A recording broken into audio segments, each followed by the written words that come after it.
শরীরে যে কোনো অঙ্গের ব্যথাই সাধারণ যে জীবনযাত্রার যে ছন্দ তার কিন্তু ব্যাঘাত ঘটায় এবং সেই জায়গায় দাঁড়িয়ে সেটা কোমরের ব্যথাই হোক বা ঘাড়ের ব্যথা, ব্যথা কিন্তু যার হয় সেই আসল মর্ম বোঝে। এবার অন্যদিকে ব্যথা বিভিন্ন প্রকার রয়েছে যা সাধারণ মানুষের পক্ষে বোঝা প্রায়শই অসম্ভব হয়ে ওঠে। আর সাধারণত ব্যথা বললেই আমাদের প্রথমেই যে মাথায় যে শব্দটা আসে তা হলো অর্থোপেডিক। কিন্তু এই জায়গায় ফিজিক্যাল মেডিসিনের ভূমিকা কিন্তু অপরিসীম। পাশাপাশি ব্যথা ছাড়াও ফিজিক্যাল মেডিসিনের সাহায্য আমরা কোন কোন সমস্যার ক্ষেত্রে নিতে পারি সেটাও জানা কিন্তু খুব দরকার। এই মুহূর্তে আমার সঙ্গে উপস্থিত রয়েছেন এই বিষয় সম্পর্কগুলো আরও ভালো করে জানবো। আমাদের সঙ্গেই রয়েছেন এসএসকেএম হাসপাতালের ফিজিক্যাল মেডিসিনের বিভাগের বিভাগীয় প্রধান ডক্টর রাজেশ প্রামাণিক। এস নিউজের পর্দায় স্বাগত স্যার আপনাকে।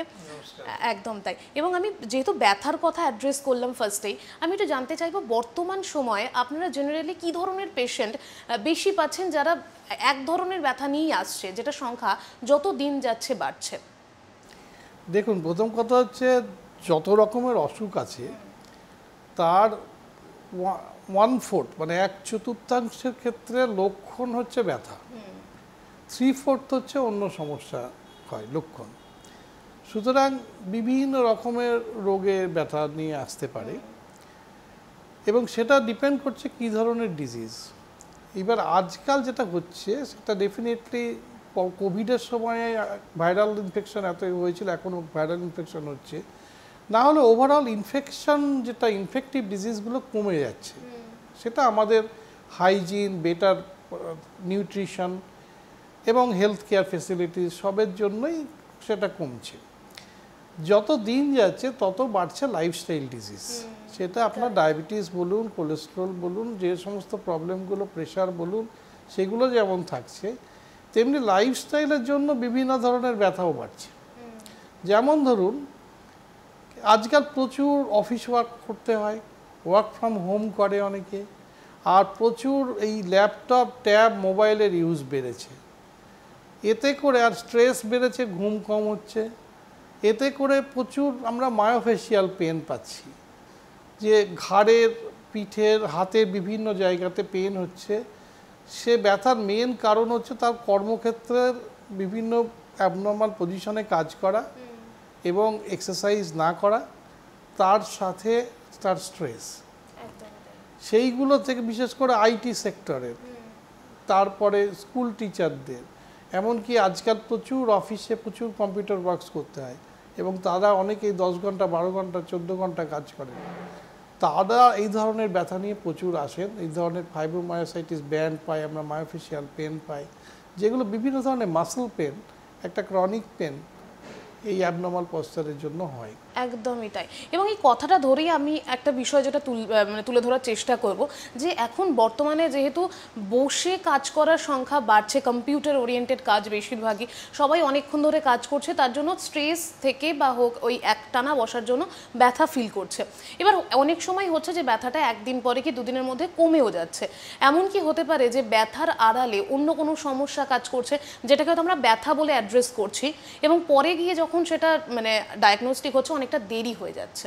সে তো বটেই। আজকাল তো সবাই গুগল করে সবাই ডাক্তার, এবং যেরকম কাঁধে যদি ব্যথা হয় সবাই বলে ফ্রোজেন শোল্ডার হয়েছে। কাঁধে ব্যথা অন্তত 27টা ডিজিজে কাঁধে ব্যথা হয়, এমনকি হার্টের কারণেও কাঁধের ব্যথা হতে পারে, গলব্লাডারের কারণে কাঁধের ব্যথা হতে পারে, লাঙের ক্যান্সারের কারণেও হতে পারে।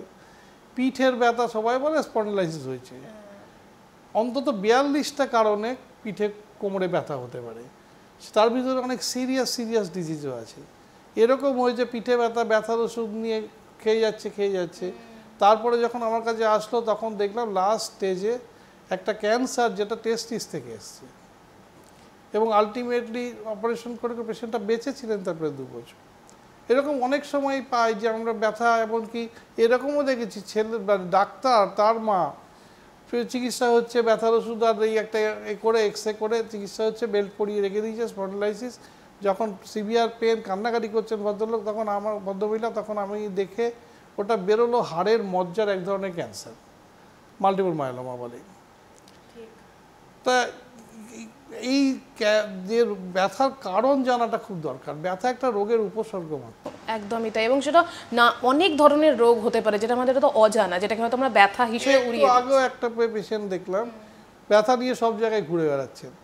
সে এক ভদ্রমহিলা, ব্যথা তার কারণ হচ্ছে পুরোপুরি একটা গাইনোকোলজিক্যাল কারণ, এন্ডোমেট্রোসিস হয়েছে, তার জন্য তার তলপেটে, পিঠে এবং পায়ে প্রচুর ব্যথা, সাংঘাতিক ব্যথা, এবং সেই ব্যথার ট্রিটমেন্ট টোটালি অন্য।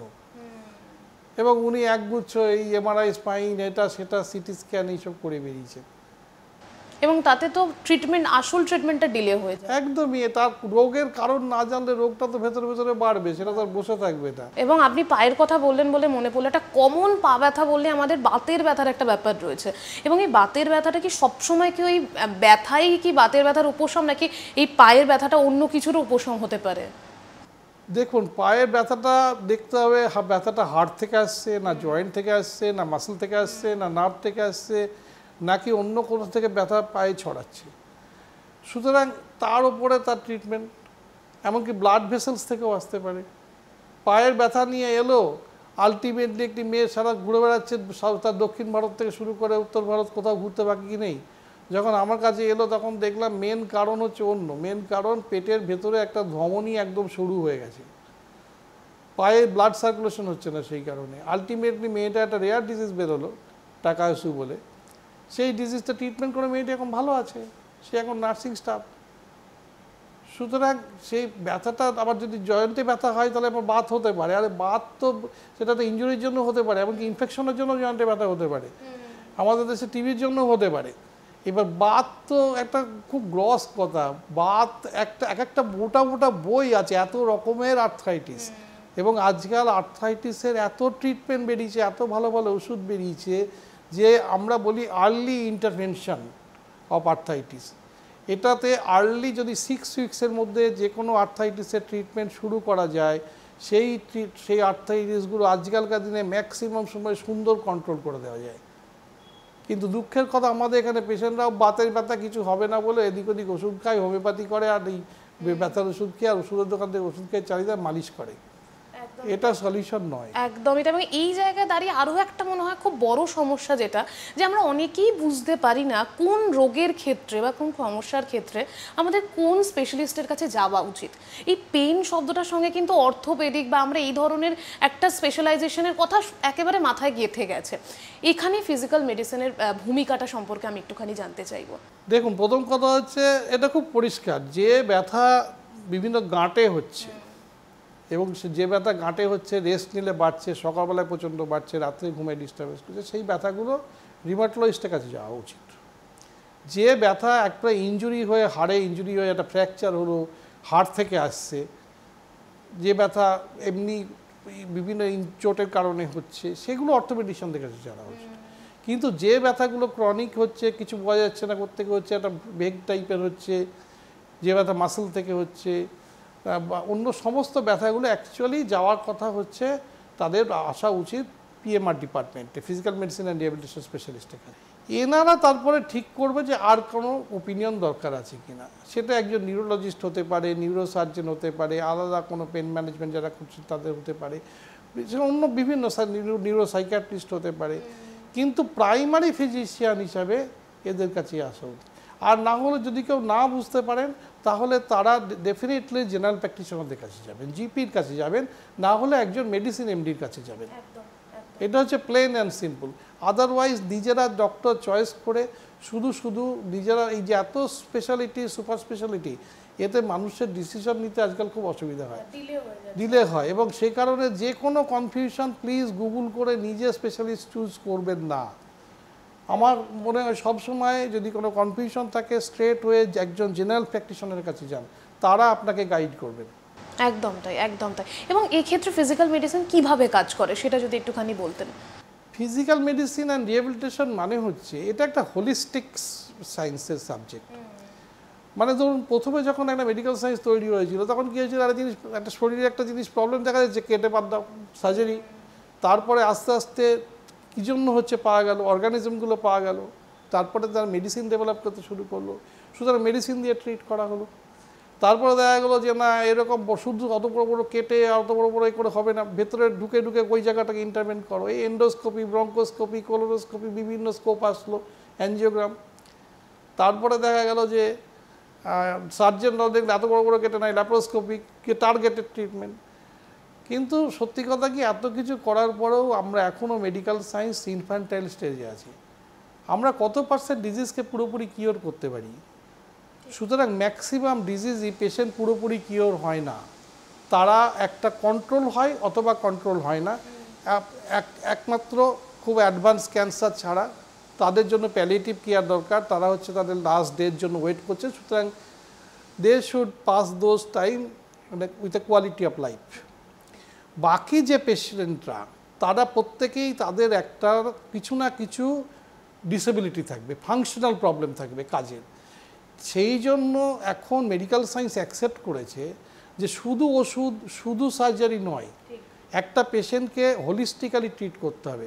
তাকে তার সমস্ত কিছু, তার ফিজিওথেরাপি, তার অকুপেশনাল থেরাপি, তার কাউন্সেলিং করা, তাকে প্রস্থেটিক অর্থোটিক সাপোর্ট দেওয়া, তাকে তার জবের জন্য রিপ্লেসমেন্ট অন্য কোথাও করা, এই হোলিস্টিক্যালি করাটাই রিহ্যাবিলিটেশন মেডিসিন, যেটা এখন ওয়ার্ল্ডের একটা ইম্পর্টেন্ট ট্রেন্ড। এবং সেই জন্য যে ডিজিজে এই ধরনের কেয়ার দরকার, সেখানেই পিএমআরের রোল। পেন ম্যানেজমেন্ট একটা পার্ট, বড় পার্ট। একটা বড় পার্ট হচ্ছে নিউরো রিহ্যাবিলিটেশন, বিকজ নিউরোলজিস্টরা প্রচুর নলেজেবল, তারা ডায়াগনোসিস করেন। কিন্তু যেটা খুব মানে স্যাড পার্ট, যে এখনও পর্যন্ত নিউরোলজিক্যাল ডিজিজে মেডিসিন এমন বিরাট কিছু এগোয়নি অ্যাপার্ট ফ্রম এপিলেপসি, যেটাতে ডিজিজগুলোকে পুরোপুরি কন্ট্রোল করে দেওয়া যায়। সেই জন্য এই ধরনের নিউরোলজিক্যাল ডিজিজগুলোতে রিহ্যাবিলিটেশন ভীষণ ইম্পর্টেন্ট। সেই জন্য নিউরো রিহ্যাবিলিটেশন ওয়ার্ল্ড ওয়াইড প্রচণ্ড অ্যাডভান্স করেছে। এখানেও আমাদের এসএসকেএমে পিএমআর ডিপার্টমেন্টে নিউরো রিহ্যাবিলিটেশন আলাদা সেট আপ আছে, এবং আমাদের পুরো ইনস্ট্রুমেন্ট আছে। একটা রোবোটিক আসলে আমরা পুরো কমপ্লিট হয়ে যাবে আমাদের সেট আপ। যেরকম পেডিয়াট্রিক রিহ্যাবিলিটেশন, আমাদের একটা সেকশন আছে পেডিয়াট্রিক রিহ্যাবিলিটেশন, সেখানে স্প্যাস্টিক চাইল্ডদের ট্রিটমেন্ট হয়। যেরকম ধরুন অনেক বাচ্চাদের অনেক ডিজিজ আছে যেগুলোতে এই ধরনের কেয়ার দরকার। Onco rehabilitation, cancer pen management একটা ইম্পর্টেন্ট পার্ট। সেরকম একটা পার্ট হচ্ছে কার্ডিওপালমোনারি রিহ্যাবিলিটেশন, একটা বাইপাস হলো সার্জারি, একটা স্টেন্ট বসলো, তাদেরকে নর্মাল লাইফে ফেরানো, তার একটা পার্ট আছে রিহ্যাবিলিটেশন পার্ট। জেরিয়াটিক রিহ্যাবিলিটেশন, ইউকেতে ম্যাক্সিমাম ইউনিটে জেরিয়াটিক মেডিসিন ডিপার্টমেন্ট কম, জেরিয়াটিক রিহ্যাবিলিটেশন ডিপার্টমেন্ট বেশি, কেন কি জেরিয়াটিক পেশেন্টদের প্রচুর সাপোর্ট দরকার হয়। সুতরাং এই পিএমআরের প্রচুর ব্রাঞ্চেস আছে। এমনকি এখন চলছে ক্রিটিক্যাল কেয়ার রিহ্যাবিলিটেশন। আমরা এখানে একটা critical care rehabilitation set up করতে চলেছি। সেটা হচ্ছে যে ক্রিটিক্যাল কেয়ার থেকে যে পেশেন্টগুলো ডাইরেক্টলি রিহ্যাবিলিটেশনে আসবে এবং তবে তারা নর্মাল লাইফে ফিরবে। না হলে তারা যদি বাড়ি যায় একটু ফিজিওথেরাপি করবে, একটু ফিজিওথেরাপি করে কিছু হয় না, তাকে proper holistically rehabilitation care. So PMR মানে হচ্ছে নট অনলি মেডিসিন দেওয়া, পিএমআর স্পেসিফিক ইন্টারভেনশন করা, তাকে নর্মাল ফাংশনাল লাইফে ফেরানো, এই পুরো পাথটা ধরে চলা, এটা হচ্ছে পিএমআর এর মেন উদ্দেশ্য। একদমই তাই। অনেক কিছু জানতে পারলাম। মানে শুরু করেছিলাম ব্যথা শব্দটা দিয়ে, যেটা হয়তো আমাদের সাধারণ মানুষের কাছে একেবারেই সাধারণ একটা শব্দ, কমন শব্দ, কিন্তু সেটা ধরেই আমাদের অনেক অজানা কিন্তু আজকে এই কয়েকটা মিনিটে জানা হলো। অসংখ্য ধন্যবাদ স্যার আপনাকে আমাদের এতটা সময় দেওয়ার জন্য। এবং আপনাদের যে বিষয়টা বলা, স্যারও মানে ডক্টরও যেমনটা বললেন যে কোনো কিছুর ক্ষেত্রে কিন্তু নিজে নিজে কোনো কিছুই কিন্তু ডিসিশন নেওয়ার কোনো দরকার নেই, এবং বিশেষ করে যখন সেটা আমাদের শরীরের কোনো কাজ হচ্ছে, মানে স্পেশালাইজেশন যখন রয়েছে, তাহলে কেন আমরা এই প্রযুক্তির যুগে সেই স্পেশালাইজেশনের হাত ধরবো না? তো সেই জায়গায় যখনই সমস্যা হচ্ছে, মানে যিনি রয়েছেন আপনার আশেপাশে বিশেষজ্ঞ, তার সাহায্য নেই, তাহলেই হয়তো অনেকটা জটিল থেকে জটিলতরতে যাওয়ার আগেই আমরা সুস্থ থাকতে পারবো। ক্যামেরায় অশোকের সাথে রিয়া রিপোর্ট, এস নিউজ।